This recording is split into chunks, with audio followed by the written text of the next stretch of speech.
Hello student, good morning. Welcome to TSN school 12th class. कल नई book हमने new book शुरू की थी, हमने फंडामेंटल ऑफ ह्यूमन ज्योग्राफी। आज उसी का सेकंड चैप्टर मैं स्टार्ट कर रही हूँ। आई थिंक आप लोगों ने जो PDF भेजी जाती है उसका वर्क कंप्लीट है, क्योंकि कभी भी आपकी कॉपीज़ सबमिट की जाएगी स्कूल के अंदर। सो उसी के अंदर इंटरनल असेसमेंट का आपको मार्क्स मिलेंगे। सो आप अगर वीडियोस नहीं देख रहे हैं तो वीडियो पहले अगर देखेंगे उसके बाद ही आप लोग नेक्स्ट लेसन के ऊपर आएंगे। सो हम आज सेकंड चैप्टर शुरू कर रहे हैं, the world population density distribution and growth. Population का मीनिंग आपको पता है, मैंने इससे पहले इंडियन आपको इसलिए समझाई थी ताकि वर्ड आपको अच्छी तरह समझ आ जाए, जबकि फर्स्ट पार्ट हमारा ये बुक है। अब आप लोगों को इस बुक के अंदर फर्स्ट लेसन तो आप लोगों ने इजीली समझ लिया, उसमें ह्यूमन नेचुरलिज्म और उसके बारे में। सेकंड जो लेसन है आपका world population.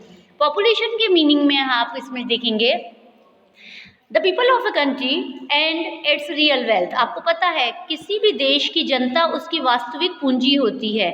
It is they who are the actual resources and make use of the country other resources and direct of its policies। आपको पता है रिसोर्सेज को चलाने के लिए ह्यूमन वेल्थ की ज़रूरत पड़ती है। यदि ह्यूमन नहीं है और रिसोर्सेज है, नेचुरल रिसोर्सेज बहुत सारे हैं और ह्यूमन नहीं है उस कंट्री में, जो उन रिसोर्सेज का यूटिलाइजेशन नहीं हो सकता। सो कंटिन्यू जो अल्टीमेटली हम ये कह सकते हैं, ultimately a country is known by it's people, कि एक देश उसकी जनता के द्वारा जाना जाता है।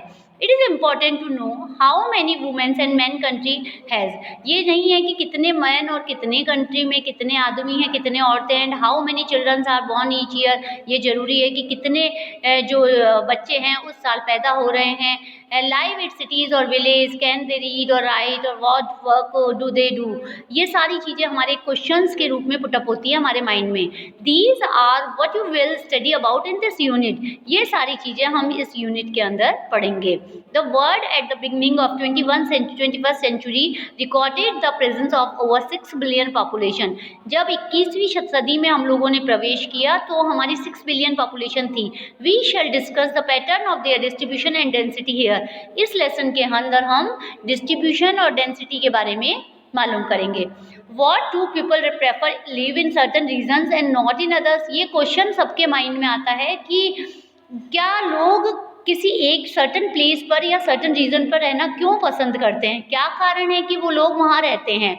The population of the world is uneven distribution. ये आपको पता है कि अनइवनली डिस्ट्रीब्यूशन है हमारी population.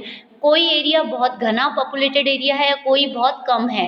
The remark of George B Cressey about the population of Asia and the Asia has many place where people are few and few places where people are many. आपको पता है Asia में ही कई जगह ऐसी है जहाँ पर बहुत कम लोग रहते हैं और कोई जगह ऐसी है जहाँ बहुत ज़्यादा लोग रहते हैं। It is true about the pattern of population distribution of the world also. ये सारा हम पॉपुलेशन के हिसाब से कह सकते हैं। सो हम यहाँ पर स्टार्ट कर रहे हैं pattern of population distribution in the world. World के अंदर जो पॉपुलेशन डिस्ट्रीब्यूशन है, आपको एक नीचे एक चार्ट दिया हुआ है, एक पिक्चर दी हुई है। मोस्ट पॉपुलेटेड कंट्रीज कौन से हैं वो बताया गया है। Pattern of population distribution and density help us to understand the demographic characteristics of any area. Demographic क्या होती है, एक जनसांख्यिकी होती है। इसके द्वारा ये एक विशेष हम कह सकते हैं कि जो पॉपुलेशन डिस्ट्रीब्यूशन और डेंसिटी हो वो किस ढंग से हमें समझने में एक इजी वे मेथड बताता है। हमें डेमोग्राफी स्टडी की जाती है जनसंख्या की, पॉपुलेशन की। सो इसे हम कह सकते हैं कि एक मेन चीज़ कैरेक्टराइज है, हमारा पैटर्न है, जो कि हम पॉपुलेशन डिस्ट्रीब्यूशन एंड डेंसिटी को कैसे जान सकते हैं।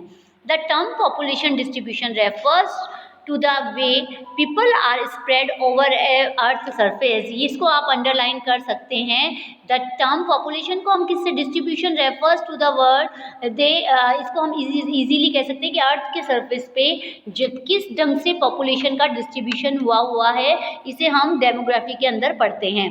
Broadly, 90% of the world population lives in about 10% of its land area। हमारे वर्ल्ड की जो लैंड एरिया है उसके 10% में 90% हमारी पॉपुलेशन रहती है या निवास करती है। That most populous country of the world, आप इसे ध्यान से देखेंगे कि 10 जो हमारे जो कंट्री हैं वर्ल्ड के पॉपुलेशन 10 कंट्री है, 6 आर लोकेटेड इन एशिया, उनमें से 6 तो हमारे एशिया के अंदर ही है। मतलब कि 6 मोस्ट पॉपुलस कंट्री जो इंडिया के जो वर्ल्ड के हैं वो 10 मेन में से 6 हमारे एशिया के अंदर है। एंड इसके अंदर आप देखेंगे तो China, India, USA, Indonesia, Brazil, Pakistan, Nigeria, Bangladesh, Russia and Mexico are the 10 most populous country है। ये 10 कंट्री इसके अंदर हमारे 6 तो हमारे एशिया के अंदर है। ये आपके क्वेश्चन पुटअप किया जा सकता है कि एमसीक्यू आ सकता है, आप इसका वन वर्ड आंसर आ सकता है कि उन 6 के नाम बताओ, या 6 में से एशिया के अंदर कौन सा है, तो आपको सारे कंट्रीज़ के नाम दिए जा सकते हैं। अब आता है हमारा density of population. Density of population क्या होता है कि एक पर्टिकुलर एरिया के अंदर 1 किलोमीटर के अंदर कितने लोग रहते हैं या कितने लोग निवास करते हैं, इसे कहते हैं density of population. Each unit of land has limited capacity to support people living in on it. आपको पता है हर यूनिट के अंदर, हर एक एरिया के अंदर एक लिमिटेड कैपेसिटी होती है। एक गिलास है, उसके अंदर कैपेसिटी है कि कितने लोग कितना पानी आ सकता है। सेम ऐसे ही एक एरिया होता है जिसके अंदर मैक्सिमम कितने लोग रह सकते हैं, ये पॉपुलेशन डेंसिटी को बताता है। It is necessary to understand the ratio between the number of people to the size of land। ये अंडरलाइन कर लीजिए, ये एक नेसेसरी है, ये हमें अंडरस्टैंड कराता है, ये हमें समझाता है कि क्या रेशो है between the number of people of the size of land, कि एक पर्टिकुलर एरिया के अंदर, एक छोटे से एरिया के अंदर कितने परसेंट या कितने परसेंट लोग रहते हैं, नंबर रहते हैं। The ratio of density of population, इसका फॉर्मूला है, वो फॉर्मूला आप कैसे याद करेंगे, इसको ऐसे याद करेंगे, density of population is equal to population upon area. हम कह सकते हैं, जैसे एक एग्जांपल लेते हैं कि 100 स्क्वायर किलोमीटर के अंदर 150 लाख पीपल रहते हैं, ठीक है। अब इसको हम डेंसिटी कैसे निकालेंगे, इसका हम डेंसिटी निकालेंगे 1.500 पर्सन पर स्क्वायर किलोमीटर में रहते हैं। सो हमें डेंसिटी ऑफ पॉपुलेशन पे कोई भी क्वेश्चन दिया जा सकता है, उसका फॉर्मूला आपको लर्न करना है और इसके आधार पे आपको पूरा निकालना है। What does they tell us about region X. X हमें क्या बताता है, एक्स हमें डेंसिटी ऑफ पॉपुलेशन बताता है। आप आगे इसमें पढ़ेंगे कि डेंसिटी ऑफ पॉपुलेशन को कौन कौन से फैक्टर्स डिफाइन करते हैं, क्या कारण है कि एक इतने से एरिया में इतने लोगों का रहना जरूरी है, कहीं और भी रह सकते हैं, ये एक माइंड में हमारे क्वेश्चन आता है। सो कुछ फैक्टर्स यहाँ दिए हुए हैं, factor influencing the distribution of population, कि पॉपुलेशन के डिस्ट्रीब्यूशन के अंदर कौन कौन से कारक हैं जो ये बताते हैं कि इस जगह पर ये रहना है। इसके अंदर हमारे 4-5 फैक्टर्स हैं। फर्स्ट मैं आपको यहाँ पर बता रही हूँ ज्योग्राफिकल फैक्टर। नाम से पता है ज्योग्राफी के अंदर हम क्या पढ़ते हैं, हम सारी चीज़ें पढ़ते हैं। तो ज्योग्राफिकल का मीनिंग ही आप समझ सकते हैं, इसके आधार पर आप अपनी ऑन लैंग्वेज में क्वेश्चन को अपने आप बना सकते हैं। फर्स्ट इसके अंदर आता है अवेलेबिलिटी ऑफ वाटर, जहाँ पर पानी होगा वहाँ ज़्यादा लोग रहेंगे। Water is the most important factor of our life. हमारे जो पानी है उसके बिना हम लोग नहीं रह सकते। So people prefer to live in area where fresh water is easily available. आपको पता है जनता वहाँ रहना पसंद करती है, लोग वहाँ रहना पसंद करते हैं जहाँ पर पानी की अवेलेबिलिटी ईजीली होती है। आज एक दिन अगर आपको पानी नहीं पीने दिया जाता है तो आपकी क्या हालत हो जाती है। तो इसीलिए पानी एक एसेंशियल है। तो water is used drinking, bathing, cooking and also cattle crop industries, in navigation, in सब के लिए हमें पानी की जरूरत पड़ती है। It is because of this that river valley are among the most densely populated. ये मेन क्वेश्चन बनता है आपके, एक क्वेश्चन आता है, अक्सर आता है कि Wye river valley is the most densely populated, Wye river valley is most populated. ये IMP लगा लेना, ये बहुत इंपॉर्टेंट क्वेश्चन है, इसका क्वेश्चन हमेशा आता आता है। सो इसके लिए मेन चीज़ आपको भी बताई मैंने कि क्या प्रॉब्लम है, क्या मेन रीज़न है। सेकंड आता है लैंड फॉर्म। वो people prefer living on the flat plains and gentle slopes. आपको पता है जहाँ पर हमें अवेलेबिलिटी ऑफ ट्रांसपोर्टेशन इजीली हो जाता है वहाँ लोग बाग रहना ज़्यादा पसंद करेंगे। This is because such area are favourable for the production of crops and to build road and industries. Crop वहीं पर उगाई जाएगी इजीली, ताकि कि रोड, जहाँ पर रोड बनाई जा सके, और रोड होगी तो इंडस्ट्रीज इजीली लग सकती है। The mountainous and hilly areas in the development of transport network hence initial to develop favour agriculture and industrial development. आपको पता है माउंटेन पर सबसे बड़ी प्रॉब्लम यदि इंडस्ट्री है भी तो ट्रांसपोर्ट की प्रॉब्लम आती है, इसलिए ऐसी जगह पर लोग बाग कम रहना पसंद करते हैं। So this area tend to be less populated, इसीलिए ये एरिया कम पॉपुलेटेड होते हैं। The Ganga plains are the among most densely populated area of the world. आपको पता है सबसे ज़्यादा पॉपुलेटेड एरिया हमारा गंगा प्लेन है। क्यों? क्योंकि वहाँ पर इजीली सारे काम हो सकते हैं जहाँ अवेलेबिलिटी ऑफ वाटर हो। नेक्स्ट आता है हमारा climate. An extreme climate such as very hot and very cold desert are uncomfortable for human habitation. आपको पता है बहुत ज़्यादा ठंड या बहुत ज़्यादा गर्मी वाली जगह पर लोग बाग कम रहना पसंद करते हैं।